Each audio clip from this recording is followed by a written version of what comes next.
I remember the day that I realized I could pull fear out of my throat and put him in my pocket. That day, I learned to jump. I remember the day that the fear inside my pocket began to feel like a pebble instead of a baseball inside my clenched fist. I remember the day that I recognized the pebble's protective purpose. I remember the day I pulled the pebble from my pocket and breathed on her, certain that my breath could calm her nerves. I remember the day that the pebble became so small and cool that I could finally see the truth behind her. I create safety. Welcome, my friends.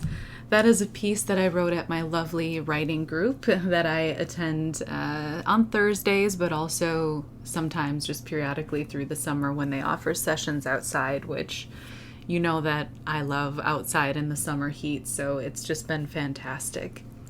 And I read that to you today. It was kind of just like a reflection, journal piece that came to me. It's sort of poetic, though, I guess. And it's all about fear, as you heard, which coincidentally, or not so coincidentally, is what this episode is about today. I want to talk to you about fear because it's one of the most debilitating things that can keep us from our goals and from our best selves and happiest selves. Yet it creeps up so often and so powerfully that it just invites itself into the present, often when we don't even see it coming until it's there and we're just wild with all the emotions that follow. So I want to talk about fear today, what it feels like, where it comes from, and what to do with it so we can achieve our goals. As always, I'm going to explain what I mean along with a few stories. So I hope that I can connect with you today. I hope I can encourage you today.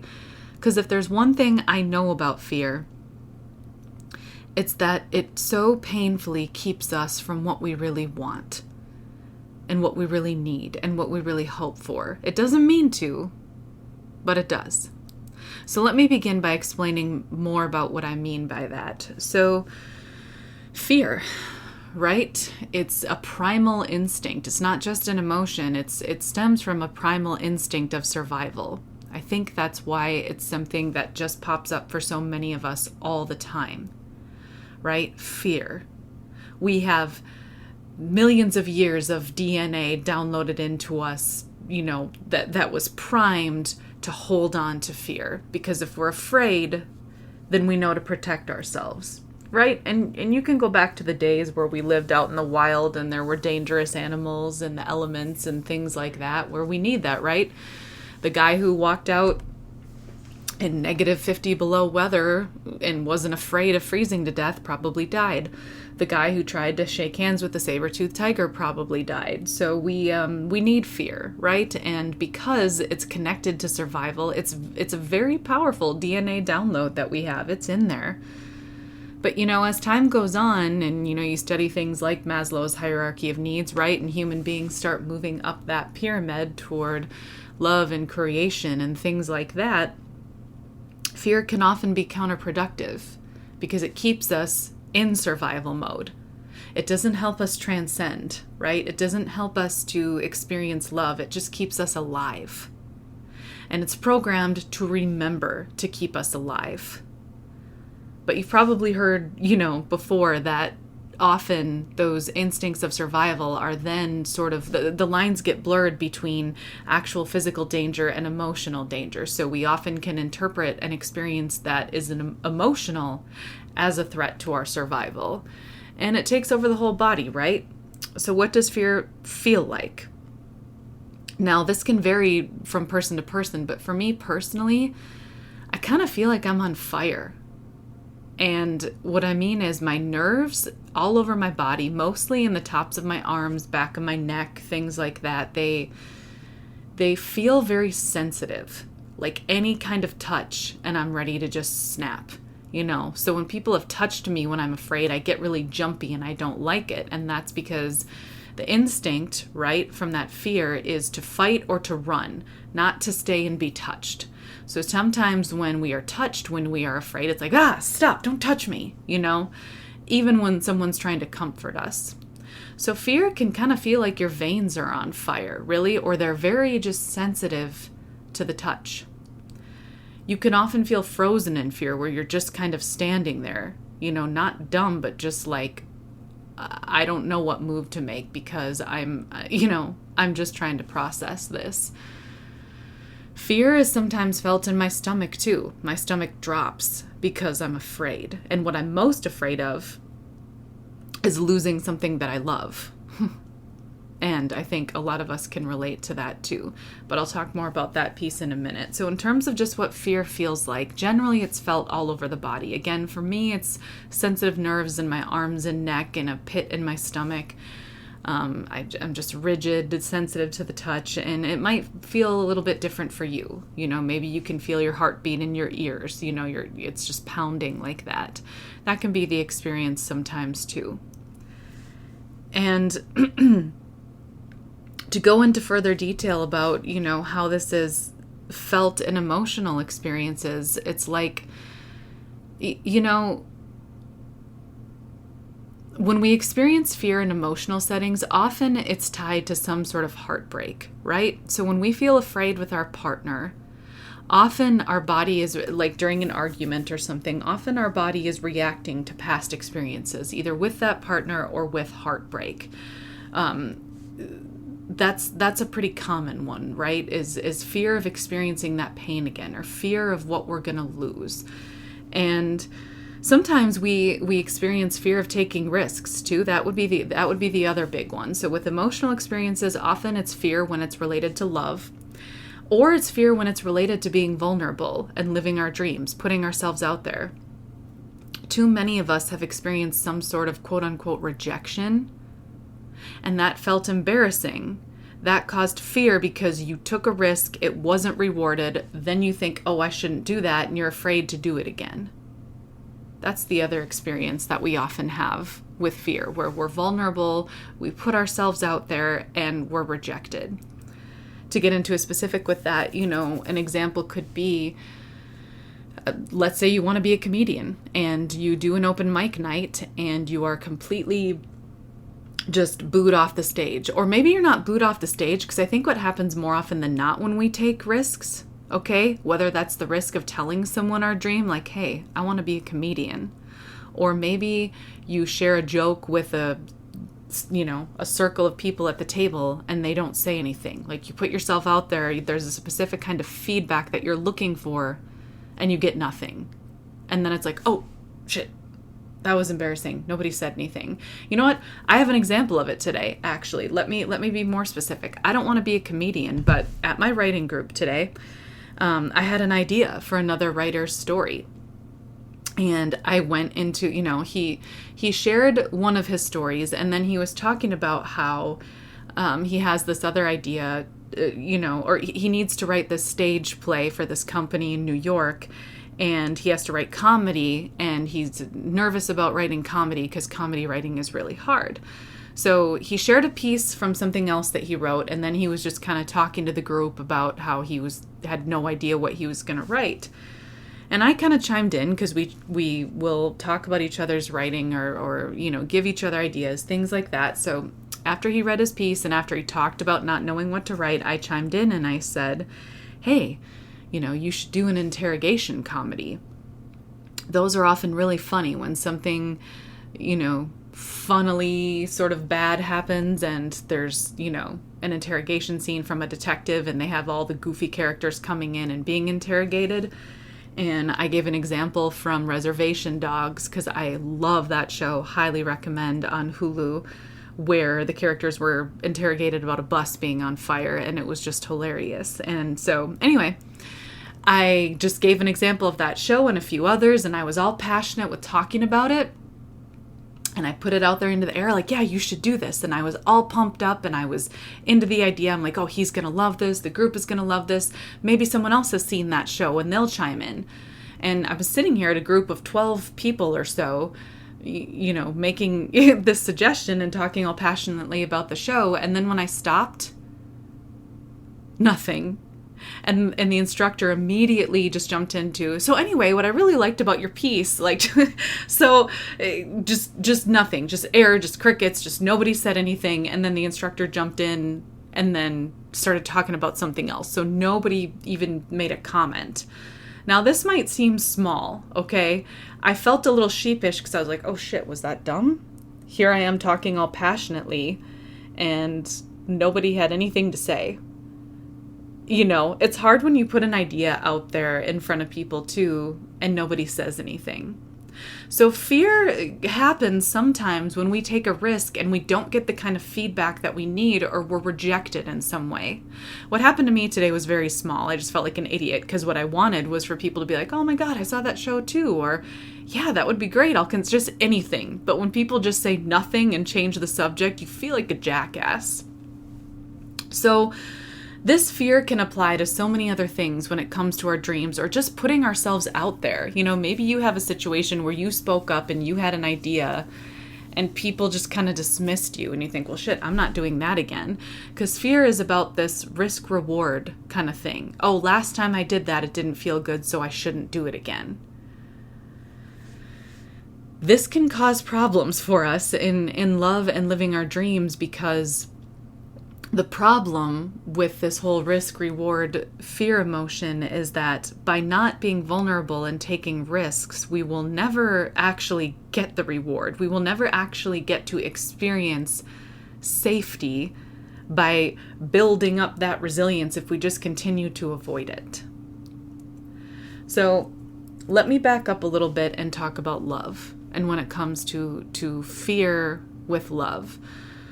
Whether it's a romantic relationship or a family relationship, we see, you know, or a best friend, we see those closest to us through a lot of hard times, right? Everybody brings a lot of baggage into different relationships, and love really is about loving people through those things.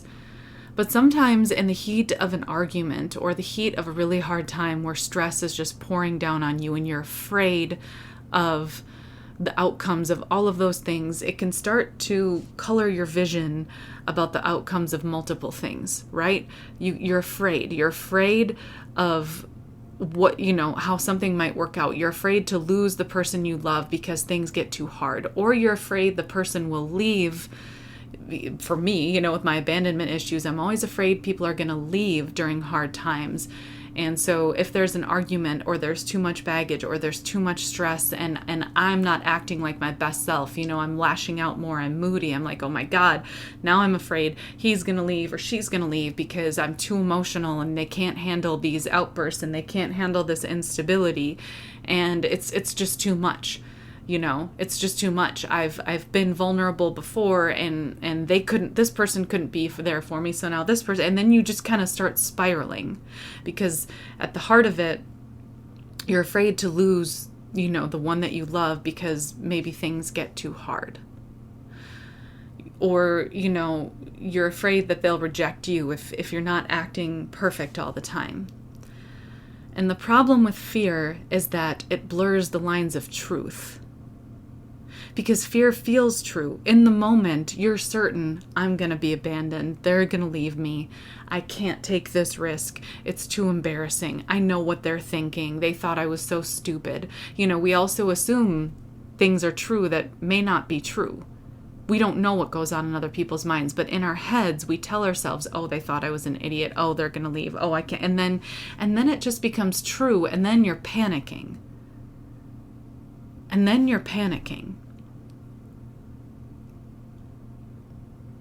And the problem is, lots of us make decisions when we're panicking. We make decisions in a high emotional state because you feel pushed to, like, oh, I have to figure this out right now. I have to figure this out right now. Because in survival situations, that's what your body is telling you. Run, freeze, fight. You have to right now. That's what fear tells you when it comes to our instincts. You have to act now. But when it comes to emotions, acting in the moment of fear is not a good idea, because it's not a life or death situation. It just feels that way. So to kind of summarize, we feel fear because the lines are blurred between instinct and actual, you know, survival situations, but also we want to avoid pain, or we want to avoid the fear of losing something that we care about. So fear just kind of takes over to protect us from that pain or protect us from whatever we're perceiving as a threat but isn't actually a threat. And if there's anything that we learn about the brain, it works on patterns. Without us even knowing, our brain draws on past experience and applies that to the present. And it can be hard sometimes to distinguish when to listen and when not to. I think that's the hardest thing for growth with couples sometimes, is that if you have a rough patch where both of you are not acting like yourself, or where both of you made some pretty serious mistakes, you both caused each other pain, well, it can be hard, then when you're experiencing growth, to kind of override that pain, because your brain is trained to draw on the knowledge it has before. It's the same thing when you experience rejection of somebody rejecting your dreams, or putting yourself out there and feeling like people didn't understand or give you the feedback you need. It can be like, oh, well, I can't put myself out there again because last time I learned I won't be accepted. Without us even knowing, our brains draw on the past, and it's so hard to just be in the present. So before I move on with this episode with what we can do about it, first I want to give you some grace. And grace is hard to define, but the way that I define grace is understanding, compassion. I think grace is the combination of understanding and compassion, empathy, all those things kind of rolled into one. Give yourself some grace if you're fearful, because you're working really hard, and so is your brain to protect you. If you're trying to grow with your partner, but you feel like you guys just keep holding on to the past or worrying about the past, give yourself some compassion. Your brain is designed that way, to draw on past knowledge. It has to be overridden to be able to move on. So give yourself some grace.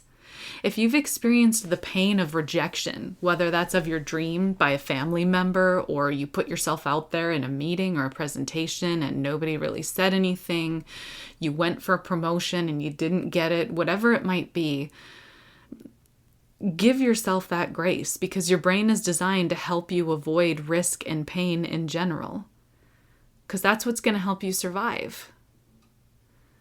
But it's not going to help you create the safety that you need to be creative, to thrive, to live your dreams, to experience unconditional love. So start with that understanding and grace that your brain is literally wired that way. We're not, if you feel guilty sometimes because you feel like you are throwing something in your partner's face a lot, like bringing up the past when you wish you didn't, give yourself some grace there too, because it's hard when your brain is screaming at you to remember the past so you don't feel that pain again. Nobody wants to have their past thrown at them, right? But it's hard to override those programs. So be gentle with yourself. So now what do we do about it? What do we do about this fear? Because let's think about what we want. If we're not actually in danger, let's say you know that you're with a safe partner who you want to grow with. You know in your heart they're the right person for you.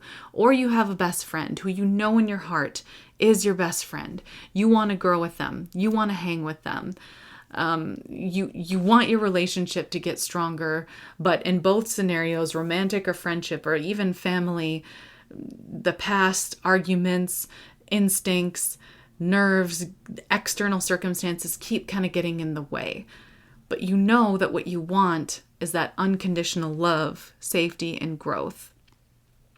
Same thing applies if you know that you're at the right job, or you know that your dream is right for you. You know you need to keep putting yourself out there with sharing your ideas, or if you do want to be a comedian, with trying the open mic nights, or just whatever it is that you dream of. You know in your heart that you're meant to do it, that it's right for you. You know it's your path.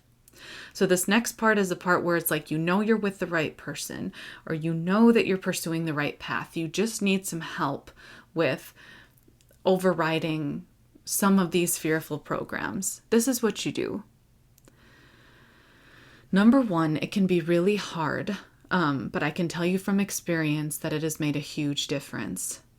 Tell yourself to not make decisions when you are afraid. Do not make decisions about serious things when you're in that fearful moment. And I can tell you, as someone who has been in it, I've been in the full instincts of fear, literally on my knees, just struggling in the bathroom because that's the only place I can often be alone. Fear is screaming at me, run, give up. You messed up again, all this stuff. In the thick of that moment, I remember like a specific time when my eyes were shut. I was calling out to my spirit guides and I was like, what do I do? I was in the thick of it. And I heard them say, wait. Just wait. Don't run. Don't give up. Just wait. And even just that word wait, just the word wait, telling yourself wait, can help calm you in the moment. So if you're in that meeting and you're kind of panicking, you're panicking because you're feeling rejected, you're deciding, okay, I'm not going to do something. Or if you're given an opportunity and you can feel yourself start to panic like you don't want to do it, tell yourself to wait. If you're in an argument with your partner or your best friend and you feel the emotions rising and you feel the fearful instincts kicking in, and often they sound like this, they're very self-deprecating. Look at you again in this spiral. Look at him and what he's doing. He's never going to change. You're never going to change. You're going to be stuck in this loop. Just protect yourself. Just give up. Don't get pulled into, the wrong thing again. You're going to say things you don't mean. You're going to hate yourself. Just don't. Tell yourself to wait. Tell that voice to stop. And over time, when you get used to not making decisions when you're afraid, it gets easier to recognize a situation for what it is. The key is in the decisions. It's in the decisions that we make. I first heard about this idea of not making decisions in high emotions, of course, from Ed Milet. It was in an episode he talked about. And I heard him say that, and I'm like, wow, that actually never occurred to me. Because sometimes when you're in a heightened emotional state, like I said, you think, I gotta act now. It might seem obvious, don't make decisions in high emotions, but a lot of us forget it. A lot of us forget about that in the heat of the moment, and our body is telling us, no, you must act now.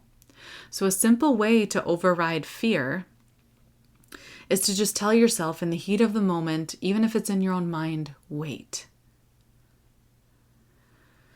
Then take a few deep breaths, right? It can be hard, and be patient with yourself with taking deep breaths, because sometimes when people tell me to take deep breaths when I'm upset, I'm like, I can't.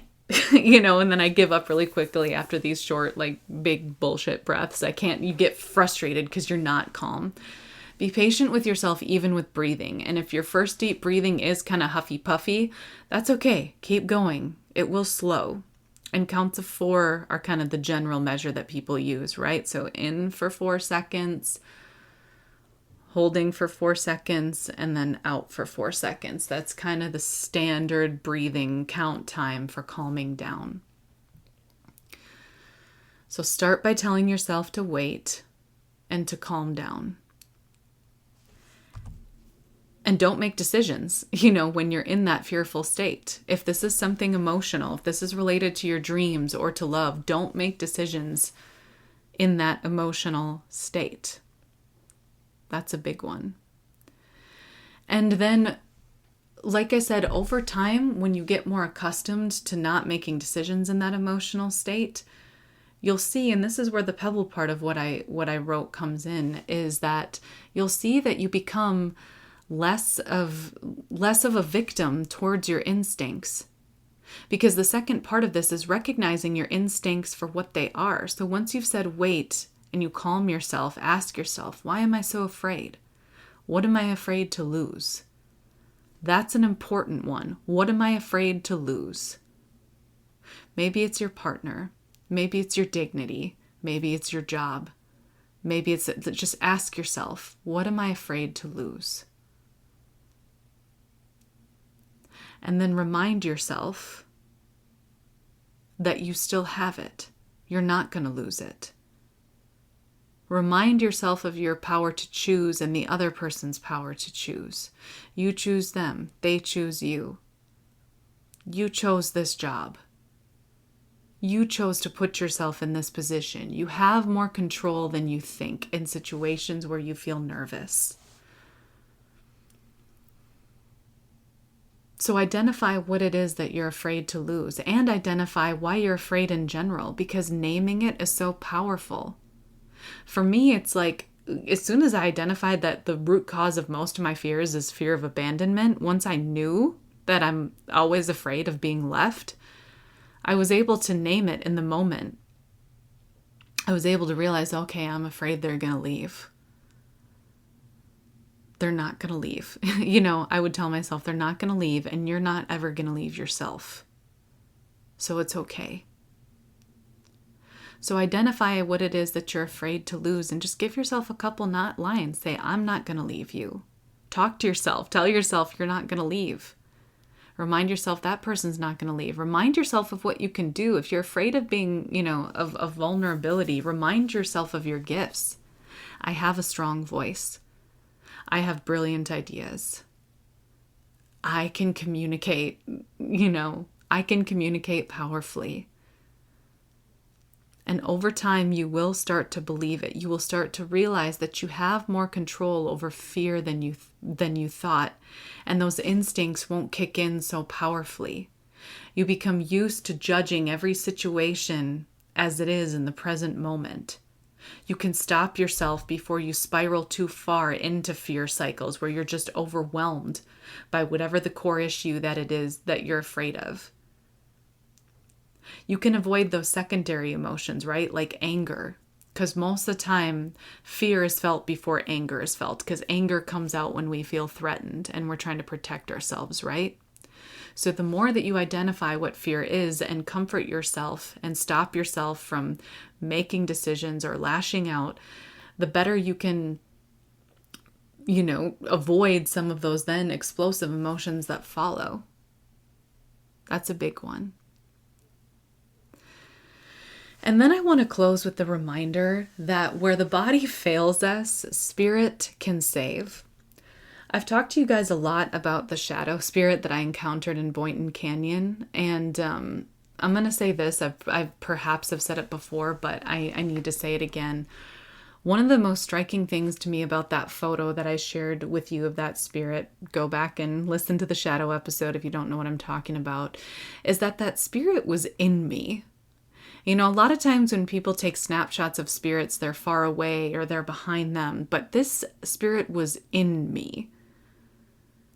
And you can see that. And I think that was my, light guide, spirit guide's way of showing, and just the spirit that I met at Boynton Canyon, of showing me that not only do the spirits move around us, they can move in us too, with our consent. And I was speaking to a very gentle spirit. I was so calm in that photo. And that spirit was reminding me to be gentle, and I felt it in my body.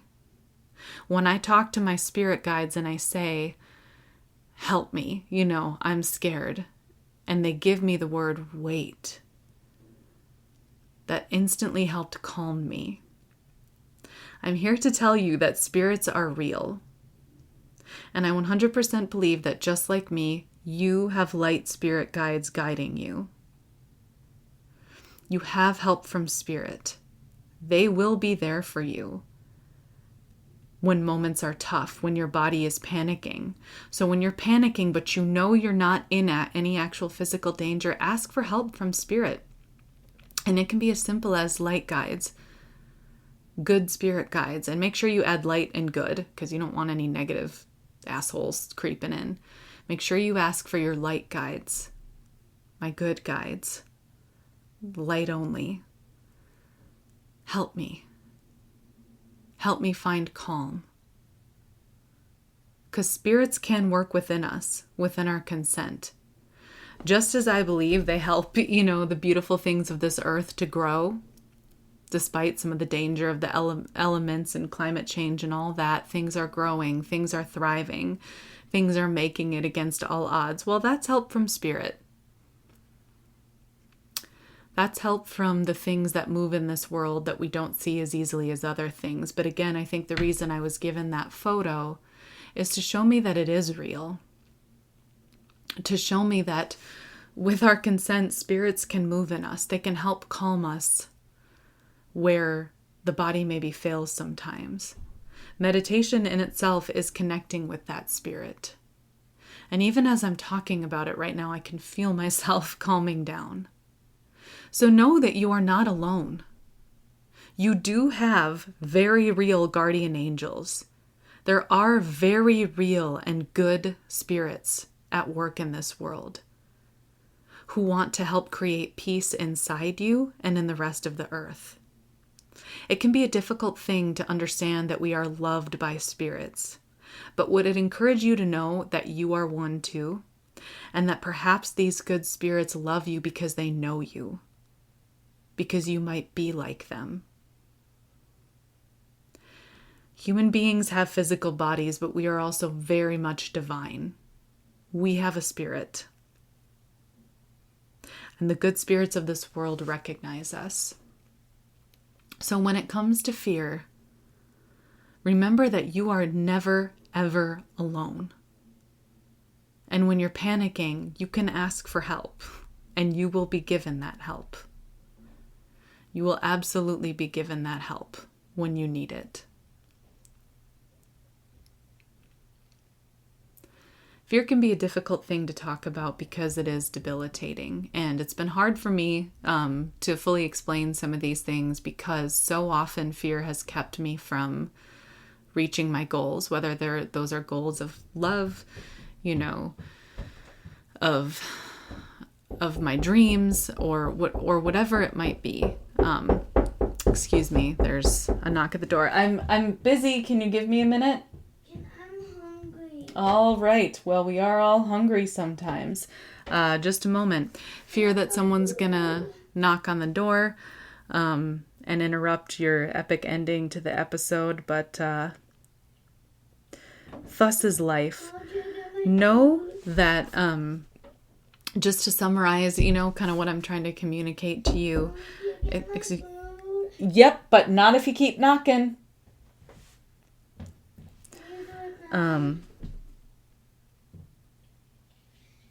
My intention with this episode was to encourage you to to continue trying, because the biggest way that we overcome this fear is we try again. We don't give up on ourselves, and we don't give up on those we love. One of the ways that we override these programs of fear is to recognize that just because we're afraid does not mean that we don't deserve to try again. Just because maybe we did let those overwhelming emotions get to us doesn't mean we can't try again. And the more that we continue to give ourselves opportunities at unconditional love and to live our dreams, the more that we give ourselves those opportunities, the more we can override those programs of fear and see that we can, in fact, live the dreams that we were meant to live. And on that note, my 5-year-old son is not getting the hint that I'm trying to end this epically. So I'm going to just have to end it with him yelling in the background. I hope that you were able to pull some wisdom from this before he was knocking. But whether you did or did not, I want to thank you for coming.